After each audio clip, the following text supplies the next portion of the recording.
বিয়াদবি যদি করে, সে যেই হোক জুতা বানিয়ে ছেড়ে দেব। এত দামি লা ইলাহা ইল্লাল্লাহ, আপনি এই লা ইলাহা ইল্লাল্লাহর পরেও সিনায় উঠে জবাই করে দেন নাই। এ যারা জবাই করে তাদেরকে ইয়েজিদি বলে। কি বলে? আমার সাথে আমাদের কোনো ভাইয়ের কোনো মার দাঙ্গা হাঙ্গামা আছে? কোনো কিছু নাই, কোনো কিছুই নাই। শুধু এই যে আপনারা বলেন না সুন্নিরা সুন্নিরা সুন্নিরা এত করে, কিছুই করে না।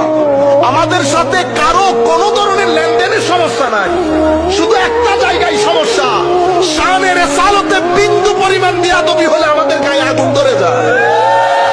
আপনি দুনিয়া নিয়ে নেন, কোনো অসুবিধা নাই। আমার নবীকে সাক্ষী করে বলছি, দুনিয়ার জায়গায় আমার নবীর শানে বিন্দু পরিমাণ বিয়াদবি যদি করে, সে যেই হোক জুতা বানিয়ে ছেড়ে দেবে।